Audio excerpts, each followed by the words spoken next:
¿Qué tal? Buen mediodía, bienvenidos a La Bancada con toda la información de la Cámara de Diputados, que esta semana tuvo una sesión muy intensa el miércoles y que al menos hasta ahora la información es que la semana próxima solamente habrá algunas reuniones de comisión informativas. Pero antes que nada nos vamos a los títulos del día.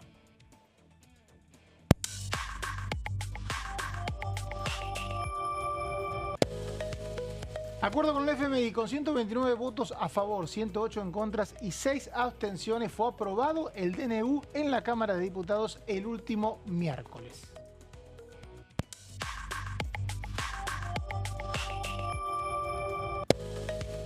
Pedido de sesión especial, el Senado debatirá el próximo 3 de abril los pliegos de los candidatos a jueces de la Corte Ariel Lijo y Manuel García Mansilla. La sesión fue convocada por Victoria Villarruel a pedido de Unión por la Patria.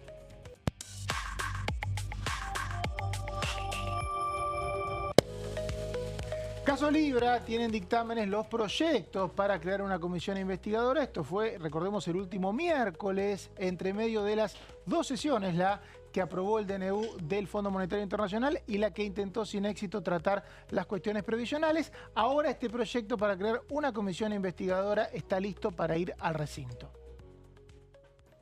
Ahí vimos los títulos del día de esta semana, un viernes que todavía tiene los coletazos de lo que fue la intensa sesión del miércoles. Quien sabe mucho de esto es Débora Urieta. ¿Cómo le va, Débora? Buen día, ¿cómo te va? Bien, ¿cómo estás todo? ¿Ya pasó el miércoles? ¿Quedó lejos? No, yo sigo cansada. ¿Vos no? ¿Seguís manija? Porque además no tuvimos una sesión. Tuvimos dos sesiones, una no prosperó dos plenarios de comisión en el medio. Todo esto desde las 10 de la mañana hasta las 9. Hasta las 9 de la noche aproximadamente. De la noche fue una jornada intensa en la que un tema iba tapando a otro, porque en el medio también, bueno, tuvimos una serie de sucesos en el recinto con el megáfono incluido. Así que fue un día muy, muy intenso que, si querés, la frutilla del postre fue la convocatoria a la sesión por parte de Victoria Villarruel, como comentabas en los títulos, para ver qué pasa finalmente con los pliegos de García Mansilla, por un lado, que hoy ya ocupa una de las sillas de la Corte Suprema, y de Ariel Lijo, quien se niega a asumir como juez de la Corte, salvo que tenga el acuerdo del Senado.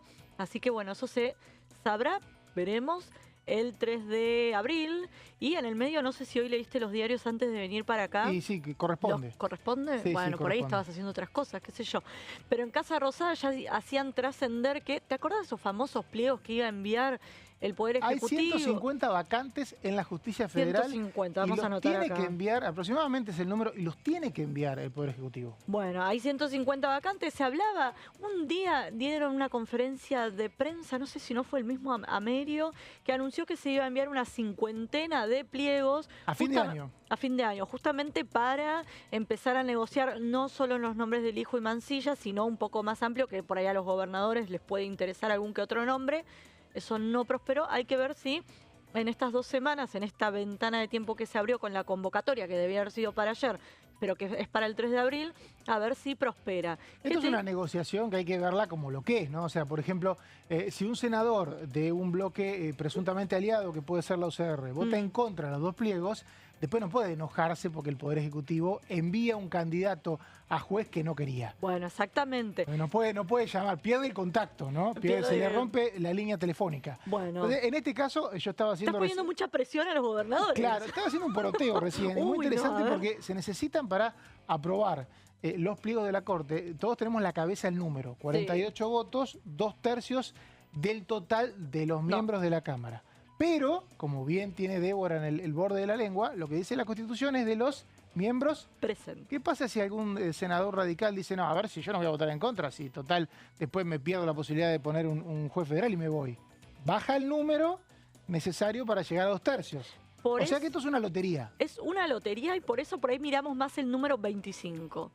Que si un pliego reúne 25 también es 25 votos, sobre el total de los presentes. Pero quiero decir, vos reunís 25 y ya está.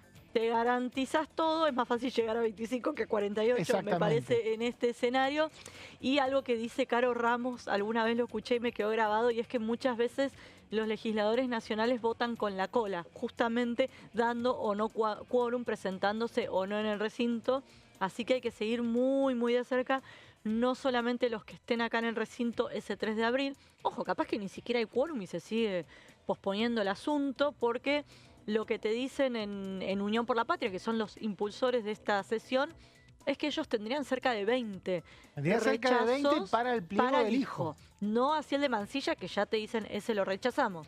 Por lo menos eso es lo que dicen. Hay que ver si en estas negociaciones con un paquete más amplio no se negocia otra cosa y al final no lo ven tan feo, tan mal el pliego de Mansilla y lo dejan pasar. Hay que ver. Es muy interesante esto que planteas, Débora, porque acá está el tema de qué quiere cada sector. Entonces, uno mira el sentido común y dice, y bueno, si vos tenés los pliegos que te los van a rechazar, Sí. tenés esos 25 que dice Débora, pero no están los 37 para el quórum, no des quórum y evitá la sesión.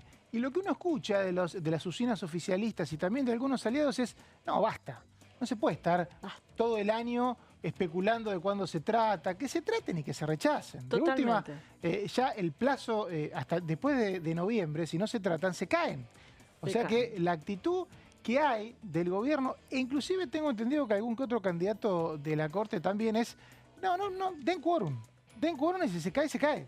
Sí. O sea que por ahí en una de esas el tema del quórum no está en juego por esta actitud del oficialismo que podría mandar un expediente para retirar los pliegos que necesitaría mayoría simple. Exactamente. Bueno, ahí viste la biblioteca dividida. Algunos constitucionalistas es lo que pide me la dicen UCR a gritos. que es lo gracioso que me decía un senador de la UCR es, esta semana se reunieron los senadores con los gobernadores, pero semana previa ya habían hecho este planteo, puntualmente Eduardo Vicchi, que es jefe de bloque, y él va y le plantea a los senadores que ya medianamente habían acordado, rechacemos los 2 pliegos, dicen pidámosle al Ejecutivo que retire los pliegos. Horas antes de que Vicchi planteara esto, había salido una nota en el diario Clarín, creo que era el diputado Nacho Ortelli, que tiene muy buenas fuentes en Casa Rosada. No, sería periodista. Dije diputado. Dijiste diputado, sí. El periodista Ignacio Nacho Ortelli, diciendo que desde Casa Rosada no iban a contemplar esa opción. Entonces le decían a Peteco Vicchi, no vamos a hacer eso si el gobierno no lo quiere. Bueno. Porque es interesante, porque es cierto que el radicalismo,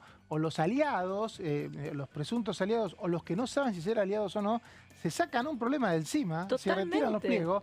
Ahora la bomba le sigue quedando a la Rosada, que tiene un nombramiento por decreto a la espera de que el Senado lo trate. Y bueno, trátenlo. Encima lo pide Unión por la Patria.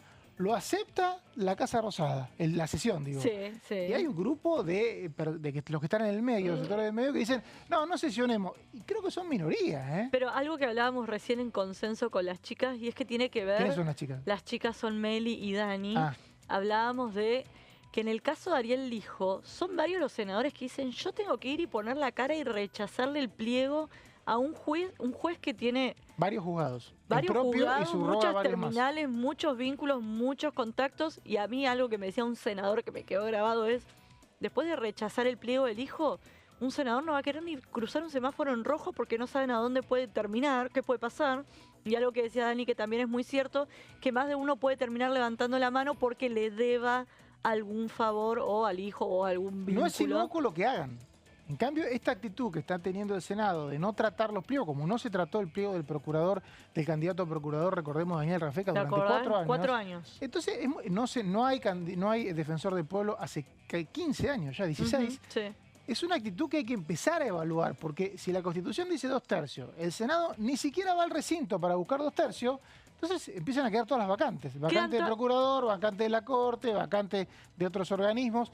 Lo que se está planteando ahora es muy interesante porque, a ver, bueno, listo, basta de esto, de estar rosqueando, de que los periodistas como Débora escriban una nota todos los días, de que está negociando blanco. Veámoslo. Y una salida que en su momento había encontrado Unión por la Patria cuando se trababan algunos pliegos era de la Corte Suprema, además de ampliar la Corte Suprema, ¿te acordás de ese proyecto que quedó a mitad de camino? Y era que en vez de que sean cargos vitalicios, duren 5 años y entonces no se necesita una mayoría especial, sino una mayoría más pequeña. Pero todo esto te demuestra cómo la fragmentación de la política, la ruptura, si querés, también de los partidos políticos, te complica todo lo que tiene que ver con acuerdos y consensos. Básicamente, Milei se sostiene más por DNU y por vetos que por acuerdos y avance de leyes. ¿Sabes que una vez me tocó ir al Congreso de México a seguir estos temas, hace 5 o 6 años, y no creo no equivocarme, pero me parece que ahí es obligatorio sesionar y las mayorías van bajando si no se consiguen. Entonces, si vos no conseguís 2/3, bueno, vas a mayoría... Pero no se les permite, estamos hablando de México que nunca tuvo dictadura en el último siglo, entonces... Tiene que tener gimnasias institucionales. Sí. no se permite que pase lo que pasa acá, que bueno, como no hay 2/3 queda vacante, porque no está bien. Es que es tremendo. Estamos muy cerca de quedarnos sin Corte Suprema. Sí, eso ya hay lo 3 dijiste firmas, claro. Y me dejaste Estamos muy cerca. pensando. Entonces se plantea como, bueno, no puede haber un decreto. ¿Qué hacemos? Nos quedamos sin Corte. Nos quedamos sin Defensoría del Pueblo. Pero además, Pero en el tema de nos quedamos sin Procuración. Pero en el tema de la Corte, te cumple 75 años un juez y Ya, te quedás en la dos. tercera firma la necesitas con un conjuez. Un conjuez que no está en nombre... Bueno, por eso es un tema a plantear, pero como no se puede reformar la Constitución, porque no hay enmiendas acá y quiere una convención, Pichetto lo pidió, hay que decir, el diputado de Encuentro Federal, Miguel Pichetto, empecemos a pensar en una reforma constitucional para que estos temas se traten. Pero, si te parece, vamos a repasar, Débora, lo que fue la sesión del miércoles, y uno de los oradores fue el diputado del PRO, Diego Santilli. Lo que está haciendo el gobierno en este camino, que es trascendental, luego de lograr un equilibrio fiscal, luego de empezar un proceso claro y contundente de baja inflación, que arrancó en 25 mensual y está en el 2 mensual, pero tiene que seguir bajando, no alcanza el 2 mensual.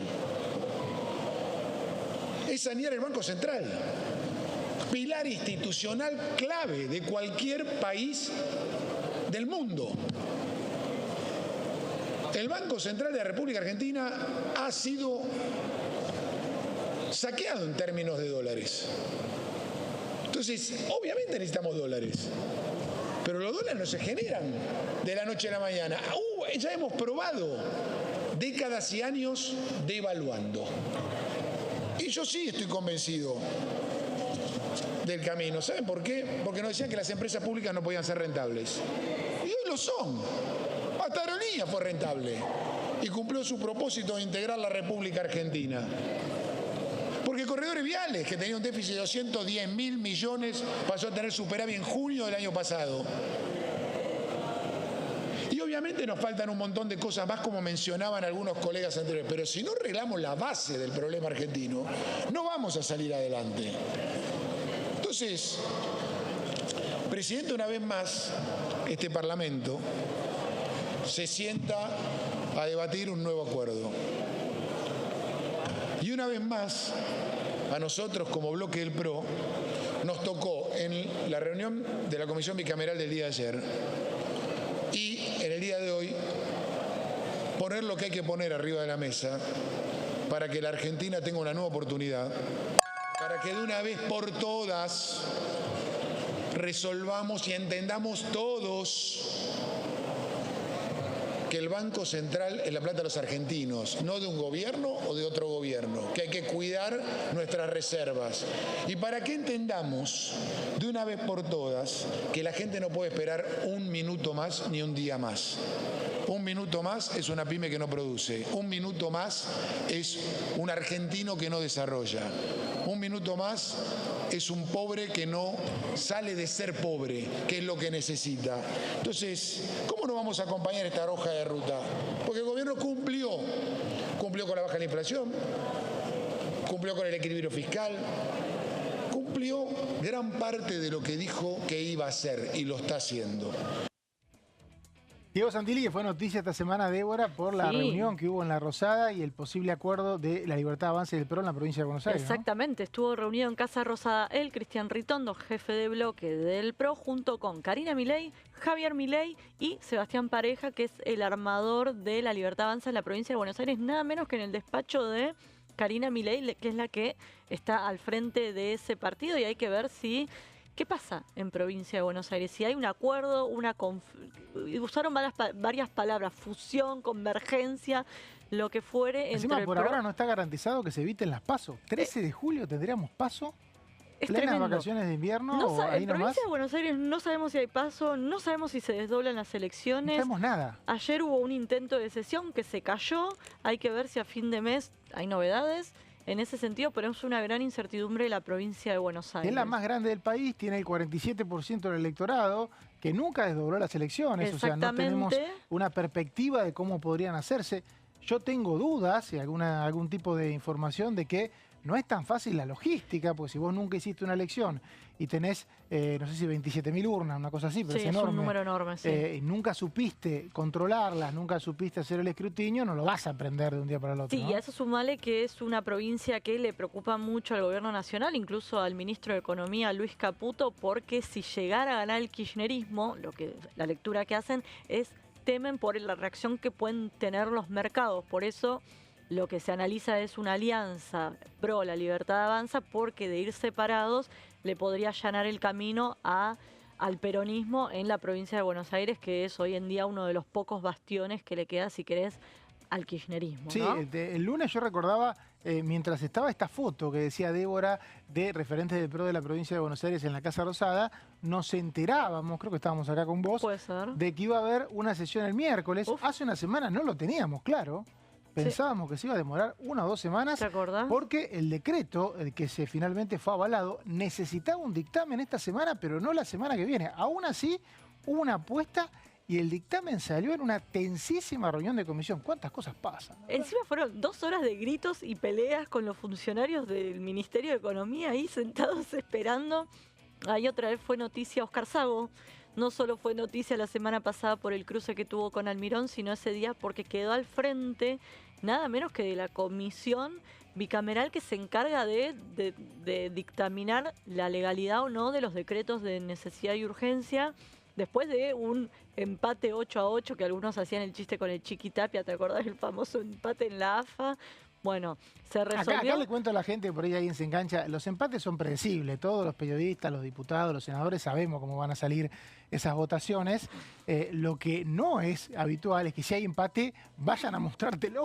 Habitualmente Lo resolvés antes. se toman unos días para evitar el empate. Porque lo peor de todo, lo gracioso, es que Sago había sido la primera opción. Pero después no se llegó a esa opción. Se produjo este empate. Todo esto con, insisto, los funcionarios ahí esperando para dar explicaciones vinculadas al acuerdo 2 con horas, el 2 horas de 2 horas gritos. fueron. Y finalmente la presidencia fue de Oscar Sago, diputado del MID, que fue jefe de la Libertad Avanza el año Exactamente. pasado.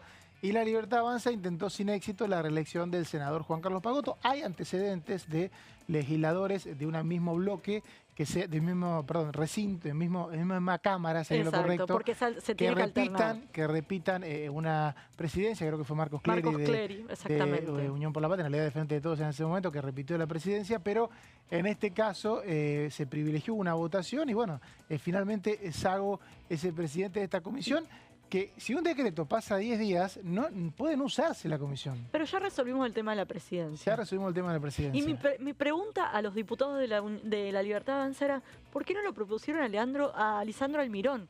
Que por lo menos es diputado, para respetar la alternancia de las cámaras. Bueno, hay que ver si tenía los votos. No, obviamente iba a quedar en empate también, pero era, por lo menos traten de mostrar que respetan la ley 26.122, que la teníamos a la diputada Carolina Aguilar con la ley impresa y le decía, se tienen que renovar las autoridades, le toca a un diputado, insistieron, lo sentaron ahí a Juan Carlos Pagotto, así que tuvimos 2 horas de show. El gran problema en estos temas es los antecedentes. Cuando hay un antecedente que dice lo contrario a la ley, se privilegia el antecedente o se usa. Ese es el tema. Pero todo termina mandándose en una votación. Esto que pasó con su momento con Clery, porque había una mayoría. Los números se imponen. Y acá no había una mayoría. Bueno, finalmente el decreto fue dictaminado y ya se sabía que había una mayoría en el recinto, ¿no? Exactamente, estaba más resuelto la mayoría en el recinto que en esa comisión, porque tenías por un lado a Nicolás Mazzot, que ya había avisado que no estaba muy de acuerdo con la vía del DNU, y la otra gran duda de la jornada era Paoltroni, Francisco Paoltroni, ex oficialista en el Senado, así que esas eran las 2 dudas que había durante toda la previa a lo que fue la reunión de comisión, ¿no? Otra declaración que hubo en la sesión del miércoles fue la de, en realidad discurso que hubo en la sesión, fue la del diputado del Movimiento Popular Neuquino, Osvaldo Giancafilo. Es la mejor herramienta el DNU, quizás no es la ideal. Pero si usted me pregunta a mí, mantener las reservas del Banco Central, honrar la deuda que tomaron otros, entre otras cuestiones que se han esgrimido como argumentación, en líneas generales sobre ese acuerdo que se busca, tengo que decir que acuerdo en que finalmente esta herramienta que pasó ayer por la Comisión Bicameral de DNU y que fue ese dictamen votado 9-7 y estamos tratando hoy en este momento, y que naturalmente se puede acompañar por mayoría simple, sea la herramienta que dé el marco general para un acuerdo con el Fondo Monetario Internacional. Más allá de que vamos a votar de manera afirmativa el acompañamiento al DNU, decir que lo vamos a hacer por una cuestión de coherencia legislativa. Aquí la competencia del plan económico la tiene el Poder Ejecutivo, no la tiene el Congreso Nacional. Y en todo caso, presidente, abogamos para que el acuerdo sea bueno para la Argentina. Y si es malo, en todo caso, no es responsabilidad de este Congreso, va a ser responsabilidad de quien gobierna.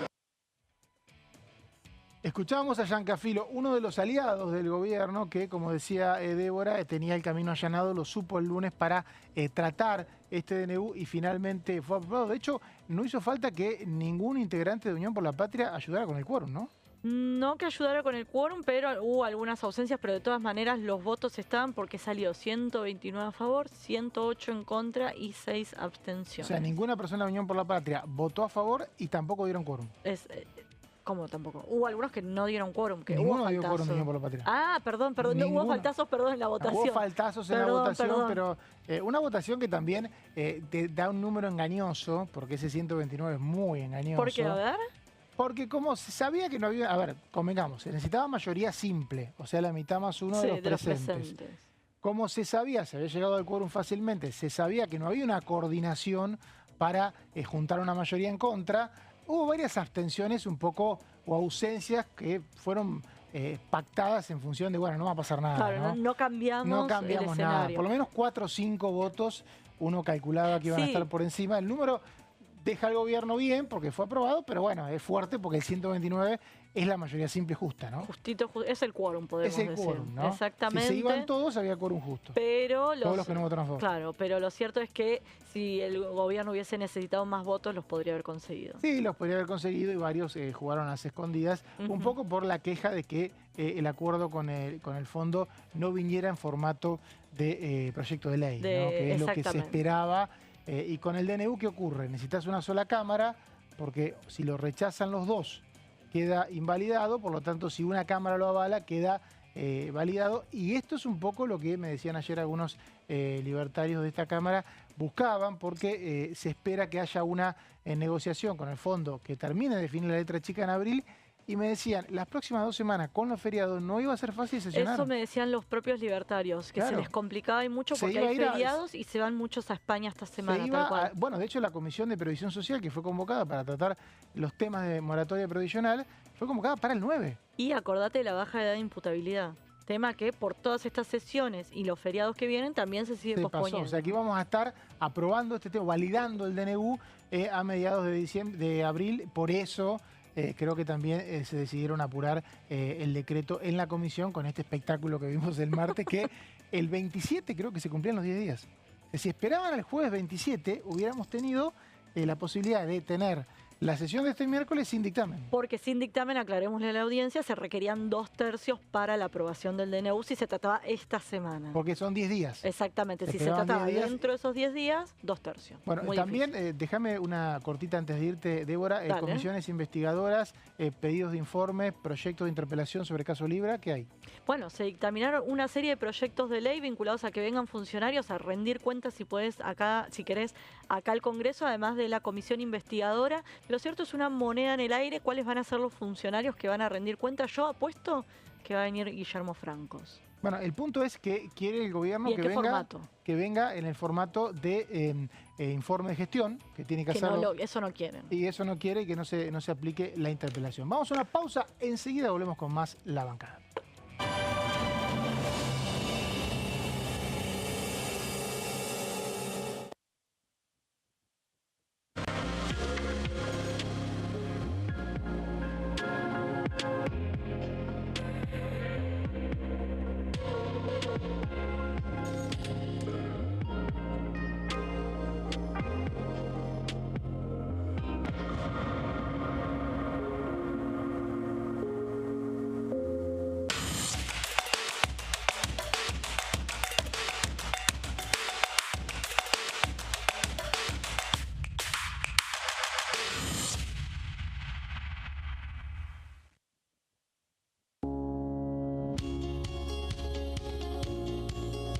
Cuando un proyecto de ley ingresa a la Cámara de Diputados, ya sea creado por un legislador, enviado por el Poder Ejecutivo o producto de una iniciativa popular, se trata primero en las comisiones correspondientes para luego ser tratado en el recinto por los diputados. Las comisiones son el ámbito de análisis y debate sobre los proyectos de ley conformadas por legisladores de distintos bloques. Hay 23 comisiones especiales que tratan temas específicos como el atentado de la AMIA y 45 permanentes que tratan temas vigentes como educación y salud. Un diputado puede formar parte de varias comisiones.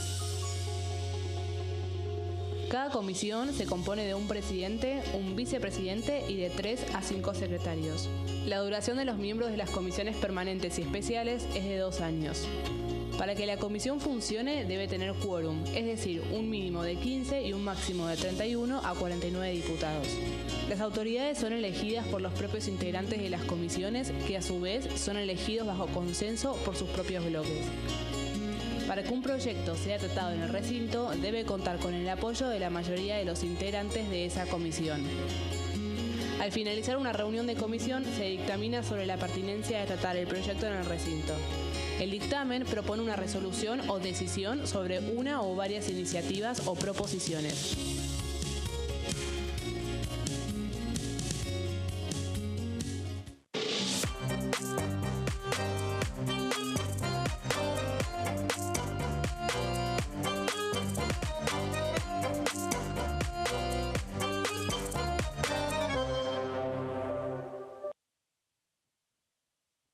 Dengue, Zika y chikungunya. ¿Cómo protegerte de la picadura de mosquitos? Para prevenir el dengue, Zika y chikungunya, evita que el mosquito te pique. Usar repelente siguiendo las indicaciones del envase.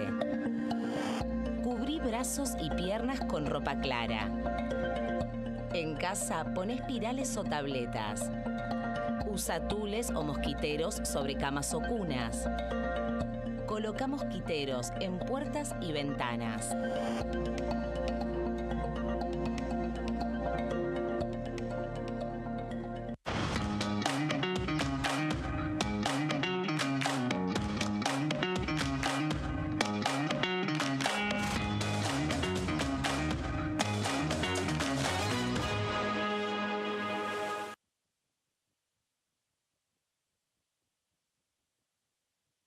¿Qué diferencia hay entre la Cámara de Diputados y la Cámara de Senadores? La Cámara de Diputados representa al pueblo de la nación argentina. Esto significa que las provincias más grandes y con mayor cantidad de habitantes tienen muchos más diputados que las provincias más pequeñas. La manera de establecer las cantidades es proporcional. La Cámara de Senadores representa a las provincias. Cada provincia envía 3 senadores al Congreso Nacional. El total de senadores es 72, dado que las provincias argentinas son 24. Este es un número fijo. Por ejemplo, la provincia de Buenos Aires cuenta con 70 diputados nacionales y la provincia de Tierra del Fuego con 5. Pero tanto la provincia de Buenos Aires como la de Tierra del Fuego cuentan con 3 representantes cada una en el Senado de la Nación. Cada 2 años, el Congreso Nacional renueva la mitad de sus diputados y 1/3 de sus senadores nacionales. El mandato de los senadores es de 6 años, mientras que el de los diputados es más breve, dura solamente 4 años.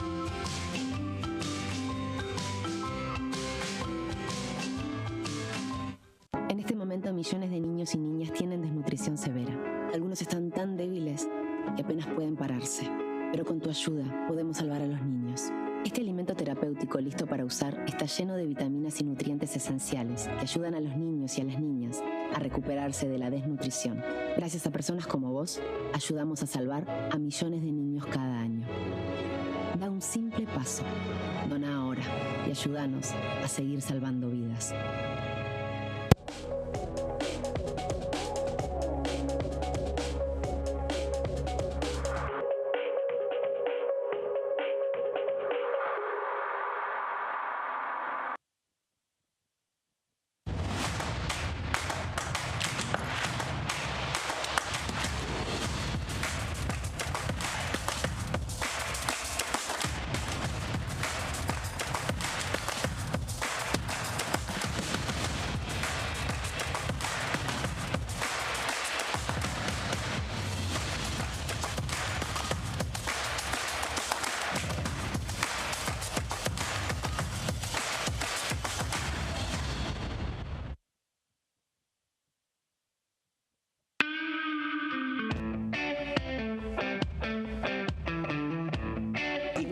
le sacabas tiempo con el sindicato, después de ministra y después de diputada, no te decía quédate en casa, no. ¿Tuviste algún vínculo con la música, la natural de los salteños en el secundario o no, o algo más?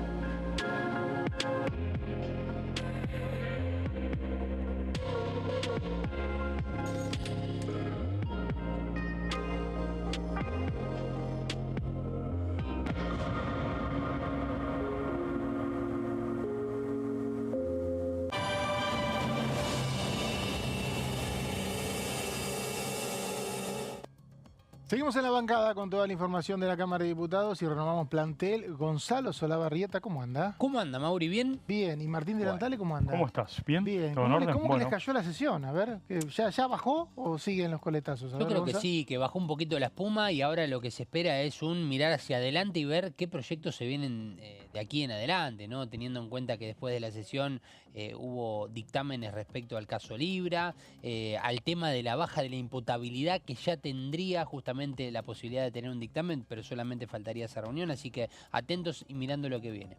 ¿Y qué les parece si empezamos a viajar? Nos vamos a La Pampa.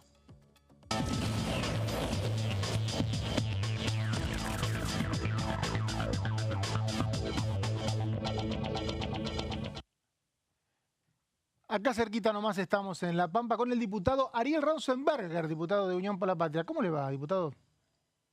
Bien, muchachos, buenas tardes para todos. Un gusto estar en contacto con ustedes. ¿Ya está en Santa Rosa?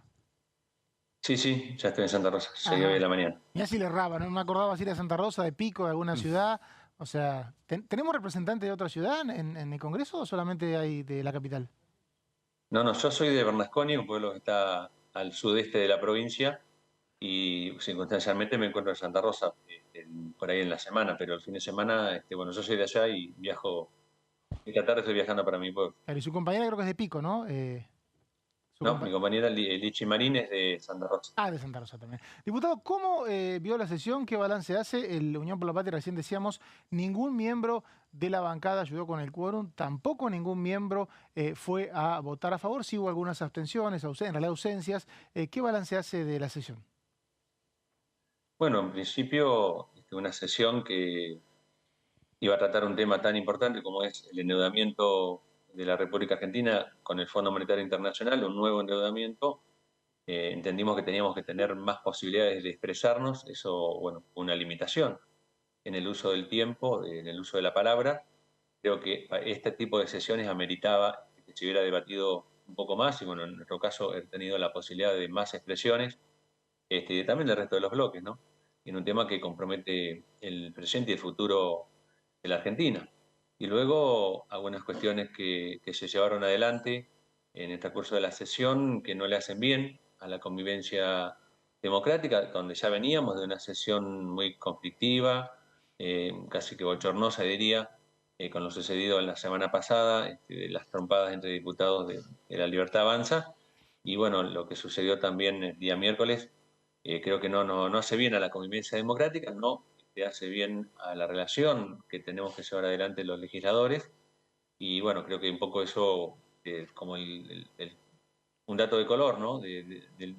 Fuera del tema que centralmente era la ratificación o no del DNU que autoriza al presidente a sí mismo a tomar deuda con el Fondo Monetario. La pregunta que le hago, diputado, usted siempre está siguiendo los temas presupuestarios, tiene siempre el estudio del presupuesto en lo que tiene que ver para la provincia, una provincia que gobierna su partido político. ¿Qué pasaba si no se hacía este acuerdo con el fondo, si no pasaba por el Congreso? ¿Qué pasaba? ¿Qué es un acuerdo mejor para usted que el que está anunciado, por lo menos a grandes trazos, en este decreto?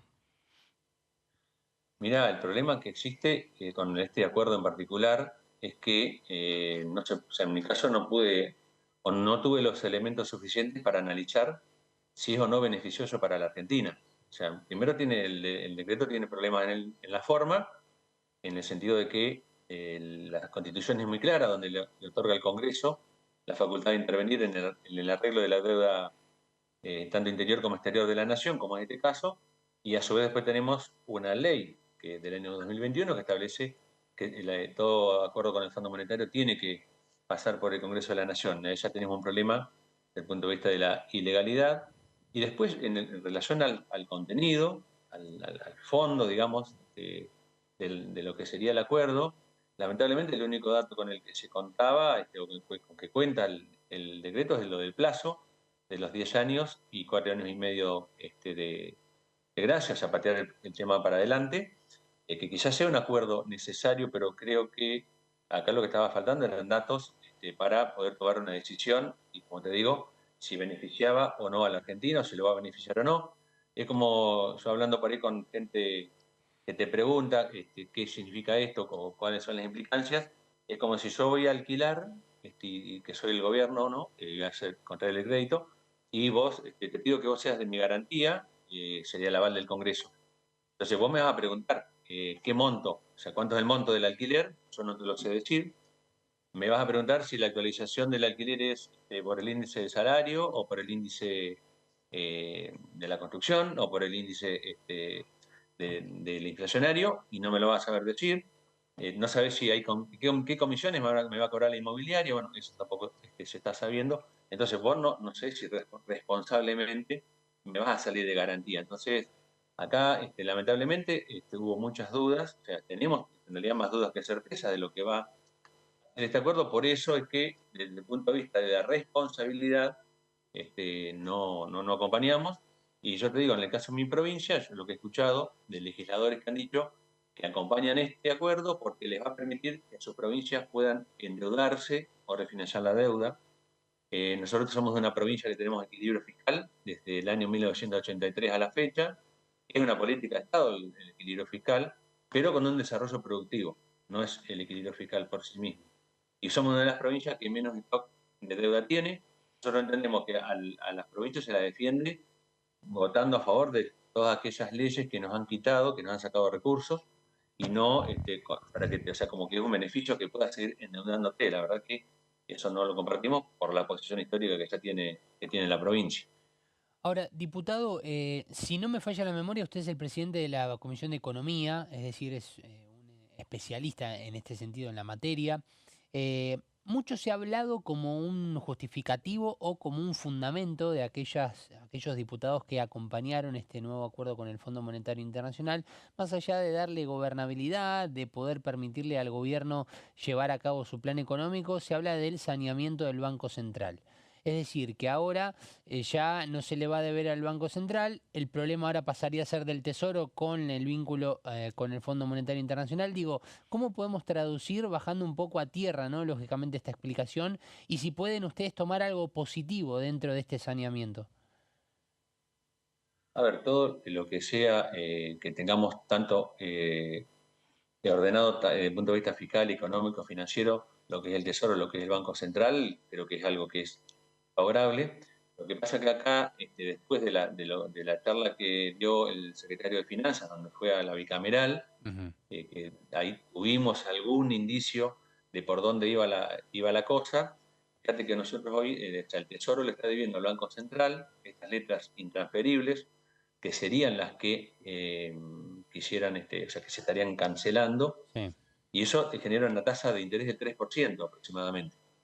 Pero vamos a generar una deuda con el Fondo Monetario, que es cierto que si vamos al mercado internacional, seguramente la tasa va a ser más alta de la que se le estaría pagando al Fondo Monetario, pero va a ser más alta que ese 3% que hoy tienen las letras del Banco Central. Entonces tenemos un problema de que estamos cambiando un endeudamiento por otro que es más costoso, no así en lo que es el programa del 2022, pero sí en el caso particular de las letras intransferibles. Y está bien que sea destinado para capitalizar el Banco Central. Ese Banco Central que el presidente decía que lo iba a eliminar. Ahora, la pregunta es, eso no está, o sea, no tenemos, digamos, el contenido del préstamo en cuanto a letras, en el sentido por qué el secretario de Finanzas, cuando le preguntamos si esos dólares, cómo se iban a usar, si no iban a ser utilizados para intervenir en el mercado cambiario, el secretario de Finanzas dio a entender que como los dólares, al ingresar al Banco Central, pasan a ser de libre disponibilidad, sería o sea, esto no obsta a que se puedan utilizar para la intervención cambiaria, y ya sabemos lo que pasó en el 2018 cuando un préstamo grandes características, se rifaron los dólares para mantener el dólar planchado y bueno, terminó luego como las cosas. Entonces, bueno, creo que, o sea, a ver, la idea es acompañar todo aquello que sea beneficioso, pero los beneficios por lo menos no lo supieron explicar cuáles eran los beneficios concretos que esto tenía. Diputado, ¿cómo le va? Martín Natale. Una consulta, porque, a ver, este decreto ya fue aprobado, avalado por una de las cámaras, como plantea el Gobierno Nacional, dice, es el mecanismo que habilita la Constitución Nacional, y esto puede abrir la puerta a un mecanismo reiterado por parte del Gobierno Nacional. Estoy hablando de la posibilidad de que se envíen decretos, con la salvedad obviamente que no sean temas reformas constitucionales o temas electorales, temas impositivos o penales, pero sí, por ejemplo, una reforma laboral por decreto que sea avalada por una de las cámaras. ¿Cómo ven este escenario? Si lo ven posible, ¿qué actitud ustedes van a tomar? Hola Martín, ¿cómo te va? No sé si entendí bien la pregunta, pero vos lo que estás planteando es decir, así como hubo un DNU por la deuda, puede haber, o sea, que donde hay una constitucionalidad en el tema que lo establece, si en el tema laboral puede haber un DNU también y no una ley del Congreso.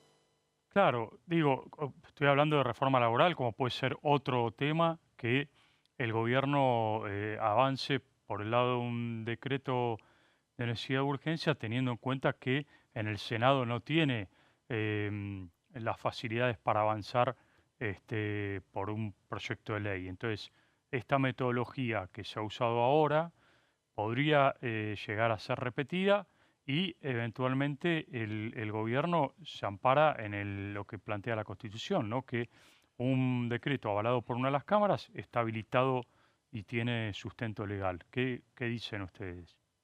Mira, creo que ya ha habido suficientes muestras de parte del gobierno de avanzar con el DNU justamente por esa cuestión de mayorías.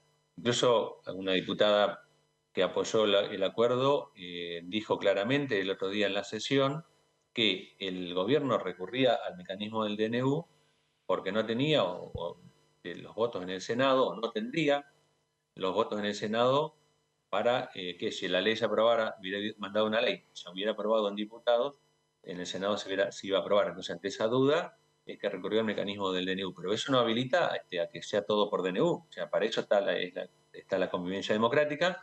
Y yo te pregunto, o les pregunto, respecto al acuerdo con el fondo, no se tampoco explicitó en ningún momento cuáles son las condicionalidades para el otorgamiento del préstamo.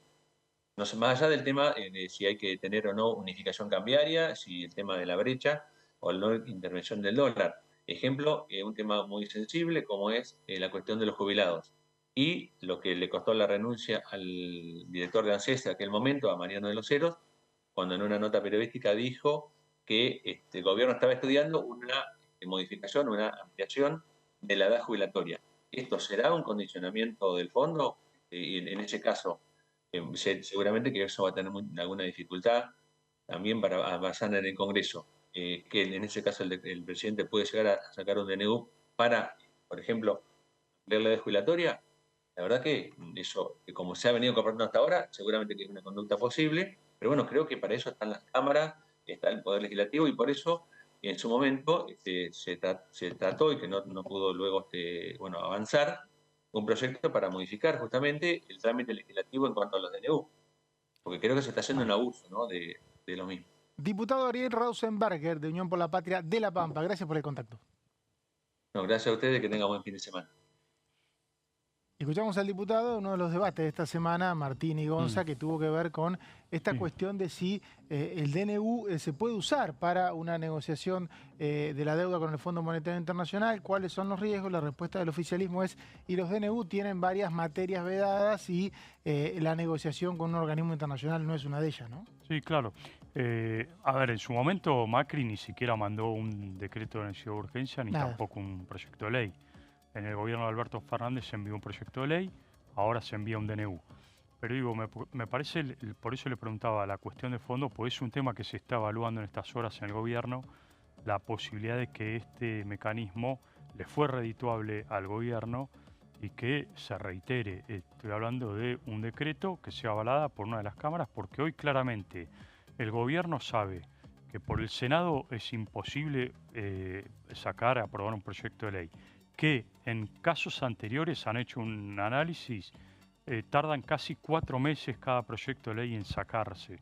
Entonces, con estos antecedentes, el gobierno dice, bueno, la verdad que no nos fue mal por el lado del DNU, no es jurídicamente cuestionable y está abierta esa posibilidad. Por eso digo, me parece que hay que poner el foco en ese tema como una práctica que me parece que se puede llegar a venir, ¿no? Creo que en otras etapas era el Senado el que vedaba los decretos. En gobiernos peronistas siempre el Senado era el que vedaba los decretos y ahora la Cámara de Diputados. Pero bueno, tuvimos también un plenario de comisiones, en realidad una reunión de comisión ayer jueves, la Comisión de Discapacidad, en la que, si mal no tengo entendido, Martín, se declaró la emergencia en discapacidad. Exactamente, reunión de Comisión de Discapacidad, ahí vamos con las placas. Se consideraron 2 proyectos de ley que tienen que ver justamente con declarar la emergencia en términos de discapacidad en todo el territorio nacional hasta el 31 de diciembre del 2027. El objetivo es proteger los derechos de aquellas personas que tienen discapacidades. Vamos a la segunda placa. Ahí lo que se está analizando, lo que se analizó en la Comisión de Discapacidad en ambas iniciativas, que fueron unificadas y tuvieron respaldo en la comisión, van a ser tratadas por el plenario de comisiones de Acción Social, Salud Pública y Presupuesto y Hacienda. Esto tiene que ver con que se brinde también un informe detallado sobre la situación o el estado actual de la problemática o la atención del Estado Nacional al tema discapacidad. Es decir, convocar a la Agencia Nacional de Discapacidad, eso es lo que plantea un poco el proyecto de ley al plantear la emergencia, para ver qué respuesta le da el Estado Nacional a aquellas personas que tienen discapacidades y que necesitan de una ayuda del Estado, y que un sector importante de la oposición está planteando de que hoy se está retaseando esa ayuda. Y por último, la última placa, la idea es ir a un esquema de pensión por discapacidad, y en este sentido se aseguró ahí en la comisión que las personas con discapacidad no pueden esperar, razón por la cual se plantea esta idea de emergencia nacional, tema de discapacidad. Claro, porque hubo mucha polémica por la reforma que hizo el gobierno de la legislación vigente a través de un decreto para que las pensiones sean restrictivas a quienes pueden demostrar una incapacidad laboral y no una incapacidad de ingresos, pero se usaron términos de 1940, se armó un lío bárbaro con eso, ¿no? Exactamente, incluso hubo muchas personas que fueron dadas de baja, que tenían pensiones por discapacidad y que fueron dadas de baja porque, según lo que planteaba el Ministerio de Salud, es que habían sido mal otorgadas. Entonces ahí empezó uno de los debates, y el otro tema es, bueno, el tema de la resistencia también desde el Estado Nacional a otorgar medicación o cualquier tipo de cobertura que tenga que dar el Estado hacia esas personas que tienen discapacidad. Es la resolución, la resolución 187/2025, la que vos decís, Mauri, por la cual se expresaron en repudio. Hubo una marcha inclusive en la Plaza de Mayo, y Daniel Arroyo, que es el presidente de la Comisión de Discapacidad, diputado de Unión por la Patria, planteaba en visita a la bancada hace un par de semanas que él considera que se tiene que tener una pensión para quien tenga discapacidad, pueda trabajar o no, porque ya de por sí la discapacidad le genera un aumento de costos en su vida, ¿no? Exactamente. Se habla de 30%, creo que tiró. No sé si ayer en la comisión habló de esa cifra. Pero bueno, de acá salió estos proyectos de ley que tienen que ver con declarar emergencia nacional al tema discapacidad y que van a ser llevados al recinto en lo inmediato, ¿no? Me imagino. Sí, no sé cuándo, porque como decía Débora un rato antes, tenemos 2 semanas en las que nadie se tiene confianza para el quórum. Por los feriados, por viajes, creo que por lo menos la semana que viene y la otra no va a haber recinto. Sí va a haber comisiones, Gonza, ¿no? Porque siempre tenés la agenda en la cabeza. Sí, va a haber algunas comisiones informativas. Sí, algunas. ¿Obras públicas el martes? Exactamente, eso mismo estaba mirando el martes próximo, que va a haber una comisión de obras públicas, 10 de la mañana, bien tempranito, Pero esto que vos decías es importante, ¿por qué? Porque el lunes es 24, es feriado en la República Argentina, pero próximamente, en la otra semana, también hay un feriado, que voy a chequear, creo que cae El 2 de abril. martes. El 2 que de es abril, miércoles, creo, ¿no? Cae miércoles, lo cual hace pensar que ese lunes y martes. Lunes no suele ser un día de viajes masivos de los diputados de las provincias aquí a la ciudad de Buenos Aires, y entendiendo que también suele haber muchos actos vinculados al 2 de abril, a toda la cuestión vinculada a Malvinas en las diferentes provincias, localidades y demás, bueno, también hace entender que este número puede estar un poco más reducido, y también que los miércoles suele ser un día de sesión particularmente. Claro. Por ende, hay varios temas que tendrán que esperar. Bueno, hubo jueves de sesión también, ¿no? Hubo jueves, hubo martes también. En el Senado claro, se pusieron una práctica de los jueves, es cierto. hace por lo menos 3, 4 De años. hecho, está previsto para el 3 de... Para el 3, que es jueves, en ese caso, bueno, un día después del feriado. Exacto, Ahí sí, el tema de jueces de la Corte, ¿no? Exactamente. Hay un dato importante que ayer estaba contando... El jueves, tengo entendido, del Senado es porque conseguir vuelos en algunas provincias es complicado. Claro. Y siempre el martes es un día de vuelos fáciles.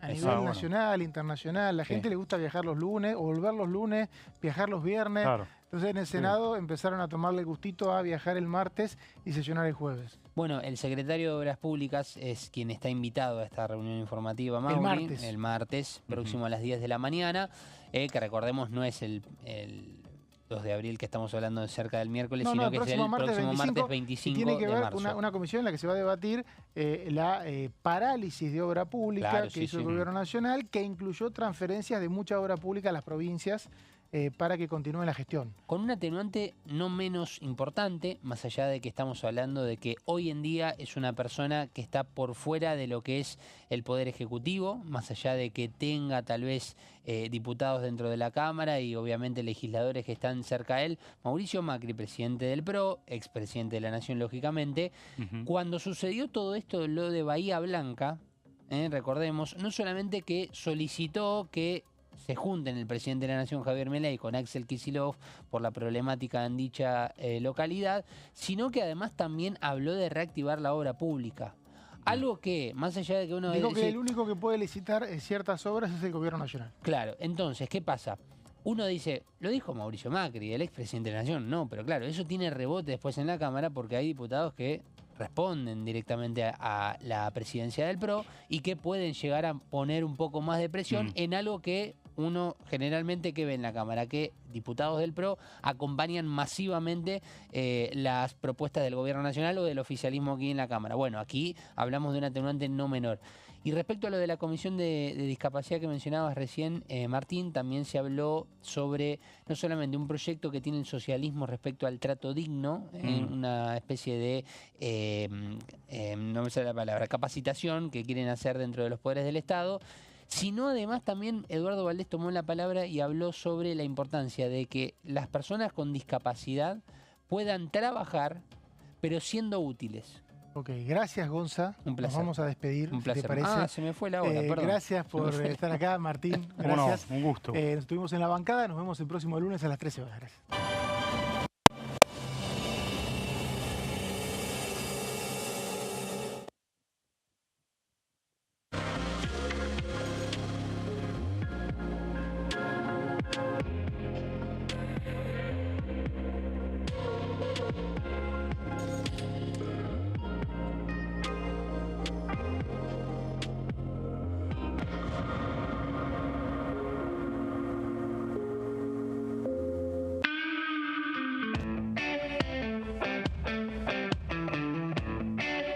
Porque le sacabas tiempo con el sindicato, después de ministra y después de diputada, no te decía quédate en casa, no.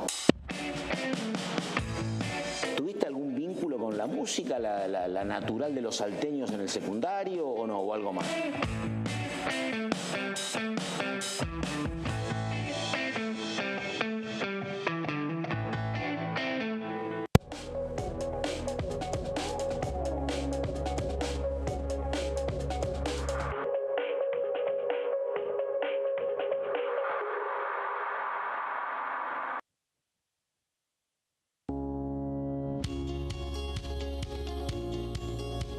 Cuando un proyecto de ley ingresa a la Cámara de Diputados, ya sea creado por un legislador, enviado por el Poder Ejecutivo o producto de una iniciativa popular, se trata primero en las comisiones correspondientes para luego ser tratado en el recinto por los diputados.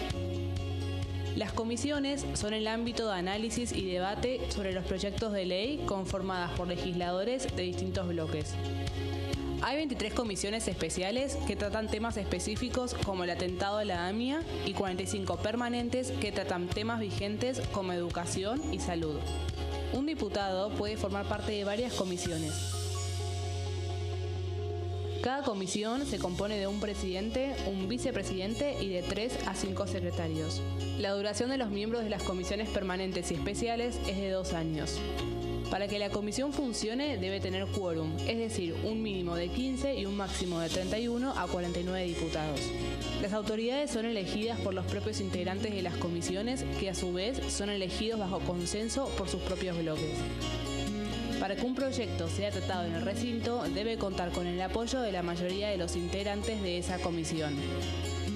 Al finalizar una reunión de comisión, se dictamina sobre la pertinencia de tratar el proyecto en el recinto. El dictamen propone una resolución o decisión sobre una o varias iniciativas o proposiciones.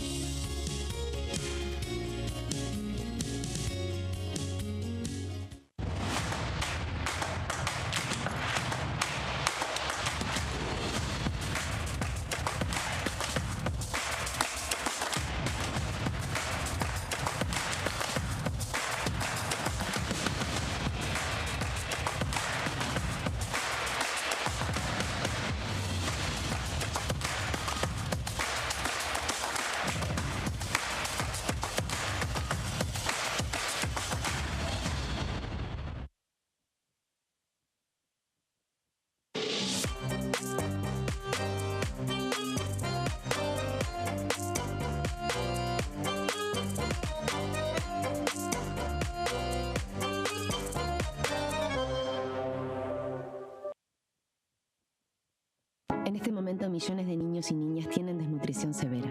Algunos están tan débiles que apenas pueden pararse. Pero con tu ayuda podemos salvar a los niños. Este alimento terapéutico listo para usar está lleno de vitaminas y nutrientes esenciales que ayudan a los niños y a las niñas a recuperarse de la desnutrición.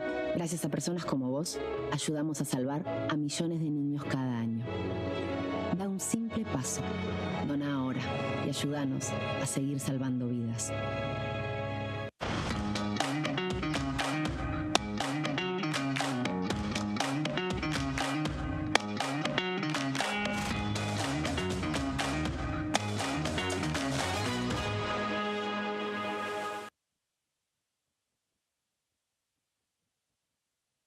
¿Cómo prevenir dengue, zika y chikungunya? Para prevenir estas enfermedades, evita que el mosquito te pique y no lo críes en tu casa. El mosquito que transmite dengue, zika y chikungunya se cría en recipientes que juntan agua en los hogares. Da vuelta o tapa los objetos que puedan acumular agua o eliminalos si no los usás. Limpia y cepilla frecuentemente desagües